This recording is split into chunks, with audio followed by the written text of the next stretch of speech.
What is going on, everybody? Welcome back to another episode of Yammy Noob. Thanks so much for being here. I truly do appreciate it. Title of today's video is Why Are Sport Bikes Dying? What is going on? Do people not care about being a fast boy anymore? Does no one want to go fast? What is happening? This is a topic I've been thinking about, and I actually just had a Discord member of ours bring it back up, and they were like, hey, what's going on with sport bikes? Do people not care about them anymore? What's the deal? And I actually have a lot of thoughts about this and some theories about what's going on in the sport bike market. Spoiler alert, I don't think that it's dying, but I do think that it's changing, and I want to talk about why it's changing and what is going on. But I thought, what better bike to vlog on this topic than a period correct 2007 Suzuki Hayabusa. You guys already know this is, I guess, my personal motorcycle in a way. This is a bike I bought for the channel, and it's just a meme machine, and it makes an appearance every once in a while. So if it's your first time checking out one of my videos, this is a rare bike that every once in a while I wheel on out for either a meme or a shit post or a combination of both, or a vlog like this. So let's jump aboard everyone's favorite big bad open class super bike, and let's go for a quick little vlog. Flip the switch. This thing actually really needs gas, so we're gonna go do that too. I actually didn't anticipate vlogging on the Hayabusa today, so I'm dressed like a total scrambly boy. I'm wearing my Dainese Dakar desert jacket with my dual sport helmet. Looks kind of funny.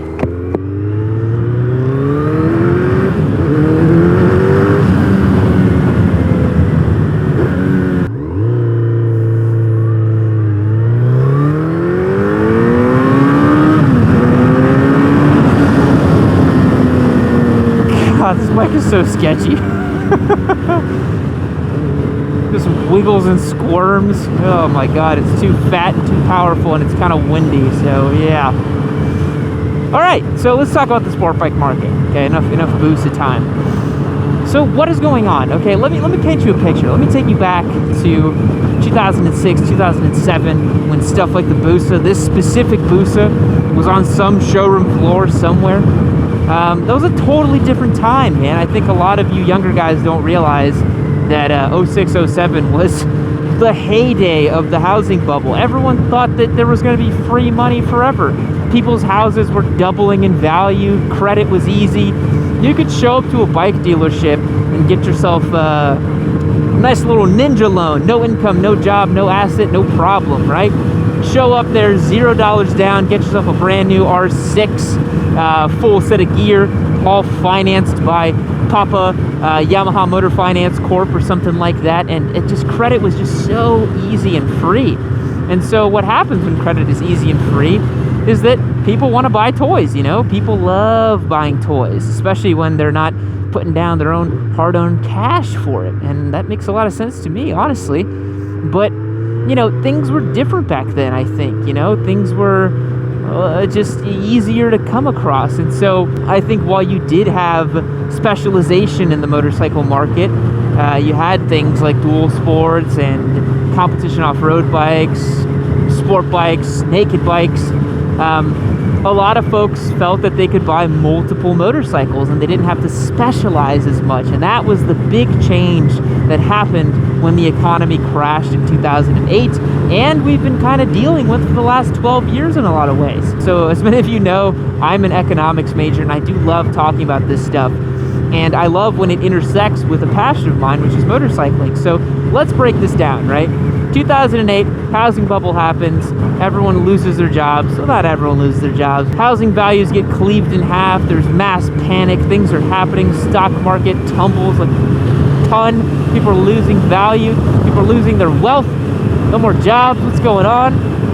And so belts naturally tighten. But what happened as a result of that as well is the economy never really got back on track, and there's a whole generation of people who definitely got off on the wrong foot when it came to starting their lives.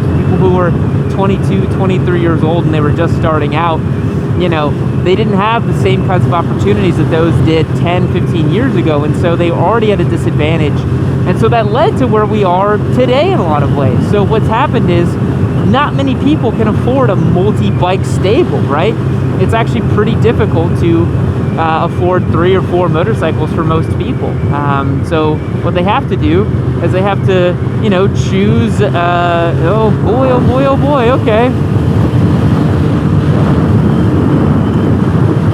They have to choose a motorcycle that's going to fit a lot of different roles. And so in the mid 2010s, I'd say 2014 to 2015, after the biggest brunt of the economic collapse started being felt and things were somewhat getting back on track, but most people aren't making the same kind of wages they made back in the day, and they didn't have the same kind of access to credit that they had back in the day. They had to choose a bike that would make sense for a lot of different conditions. So if you were interested in a sporty motorcycle, your options were basically, you know, get a sport naked bike. Those would fit a lot of different categories and a lot of different roles in your life. You could take them to the track, you could take them on road, you could ride them to work. And so the naked bike really started coming into the fold in the mid 2010s. Bike makers responded for that demand by creating something that a lot of people would be into. Things like the MT-07, the Z650, you know, SV650, all those kinds of bikes started becoming more and more popular because they were cheap to run, easy to run, and people had a good time on them. So I really think that's the main story there. I don't think it's a failure of millennials or, you know, oh, they're a bunch of crybabies, I don't want to have sport bikes and this and that. I really don't think that's the case. I'm a local member at our club racing scene here in Texas for CMRA, and I've seen plenty of millennials want to go fast and have fun on their motorcycle, but I think a lot of them are also very budget conscious as well, and they realize that if they're going to go track a motorcycle that hasn't changed since 2008, why would they go buy a 2020 model on the showroom floor? It just doesn't make a lot of sense, you know? Let's see if we can't get the Busa some gas, shall we? Every pump is filled up. Look at that. That's incredible. There we go. Everybody's admiring the mighty power of the Hayabusa. Of course they are, as they should be. Meme machine extraordinaire that this is. God, this thing's an unrepentant shit bike. It's unbelievable.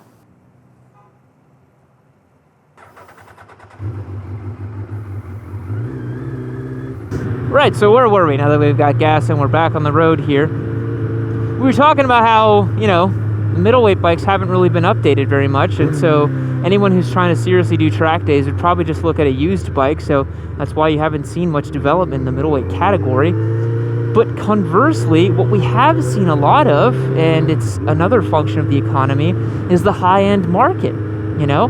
So you see super limited edition bikes like the Ducati Superleggera, the R1M, the V4R. It's like Ducati literally can't make enough limited edition motorcycles to appease their millionaire buyers. And that's a function of the economy. You know, income inequality is at an all-time high. Wealth distribution is at an all-time unequal levels. And so what you see is a market that is serving extremely wealthy people who probably own 5, 6, 10, 12 motorcycles, and then another end of the market that, you know, the guy has one bike, if that, and it's probably used, you know. And so that I think really massively informs the motorcycle market, and it shows why things have changed over time. So I don't think it's that people aren't interested in sport bikes. I think people still love sport bikes. It's possible that, you know, Gen Z or whoever else is not as interested in going fast and burning dinosaur fuel as previous generations were. But I think that's a weak argument, because I think that the yeet energy is very high in Gen Z, as I've seen so far. I think they have a definite interest in these sorts of things, and it's not a case where they don't want to ride fun, fast motorcycles. But I think another thing that has been drilled in their heads a lot is safety, right? And being conscious of others and being empathetic. It's been shown many, many times in several studies that Gen Z is highly empathetic. And I think with that comes a sense of responsibility. And I haven't seen too many Gen Z kids just going out and yeeting an R1 into the great beyond. I think some of them can be pretty nihilistic and will definitely do that. But for the most part, and this is just anecdotal evidence, I don't think they really tend to do that kind of stuff. The other end of the market that's massively increasing as well, and I think is due to income inequality, is the adventure segment. Super high price, big, comfortable SUV style motorcycles. They have, you know, cup holders and touring and technology and features and weigh like 600 pounds. You know, I think the 45-year-old Gen X dad who is ready to get something like that is definitely appealing to them, and they have the disposable income to do something like that. I remember one of my former bosses was a guy who was about that age, and he always talked to me how he wanted a BMW adventure bike, even though he had never really ridden a motorcycle before. And so it can happen, man. Like, I think, you know, the market is just responding to what the demand is right now, and so you're seeing cheaper bikes enter the market, things like the MT-03, trying to get new riders excited about the sport, trying to get people into riding. Honestly, competition off-road is blowing up right now. I think people are super stoked on the idea of going out in the middle of nowhere and riding a bike in a beautiful place and having a nice time. National park visitorship or visitorhood, whatever the word is, visitors to national parks is increasing a ton over time. And that's not directly correlated to motorcycle usage, but I can guarantee you off-road vehicle usage in those national parks is massively increasing as well. And it's because, you know, we live in a really big country, and if you don't have the funds to go on some big international trip or take a plane somewhere or go to some exotic location or book a hotel for 10 days somewhere in a fancy city, you know, the other option would be to just load up your kids in an RV and go out to a national park for a week or something. You know, I think it's a super common option for a lot of families out there, and it's seeing a big resurgence. So I don't think that people don't care about sport bikes anymore. It's just that things are so different than they used to be. It's almost the case where it's shocking that something like the Busa was even introduced and that people were excited about it, because other than the Ninja H2, it kind of seems weird nowadays, you know? But at the same time, we live in a world where you can go to Ducati and write a $100,000 check and get yourself a Superleggera with 250 horsepower or whatever it is and go rip on the racetrack. Which actually, now that I think about it, you can't do that because they're all sold out. There's not even any for sale anymore. They've already sold out of all the Superleggeras, so you're going to have to buy one secondhand. And it's crazy because the car market is the same. They keep doing this where, you know, they'll make 100, you know, $6 million cars, and they just sell out of all of them, every single one of them, to these super rich guys. And so the market just is extremely bifurcated right now. Income inequality is just at an all-time high. And that's why you're probably going to keep seeing, you know, super high dollar crazy bikes from manufacturers, and then the rest of it, you know, which is more budget-friendly, entry-level, Swiss Army knife style bikes. I honestly wouldn't be surprised if we see a resurgence of the UJM, the original Swiss Army knife motorcycle, the Do Anything bike. It's why I'm very bullish on dual sports, honestly. If they could just make them less ugly, I think a lot of people would be very interested in them, because if you can make a bike that can take you anywhere and do anything and is fun to ride for, you know, $8,000 or whatever it is, to compete with something like the MT-07, which Yamaha literally cannot print them out fast enough. They sell so many of them. I think people would definitely vibe with that. I think people would be very much into that idea. But right now, those bikes are all dinosaurs and haven't been updated. I think the WR250 last released its update in 2008. I think that's when that new generation came out, which is when this motorcycle was on showroom floors brand new. So that was a while back.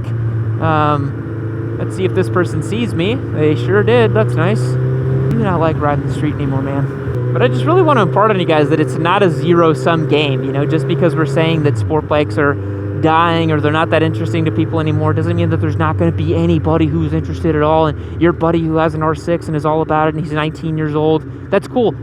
Yes, that exists, but it doesn't mean that the trend is showing that it's going to continue to exist. You know what I mean? It's just one of those things.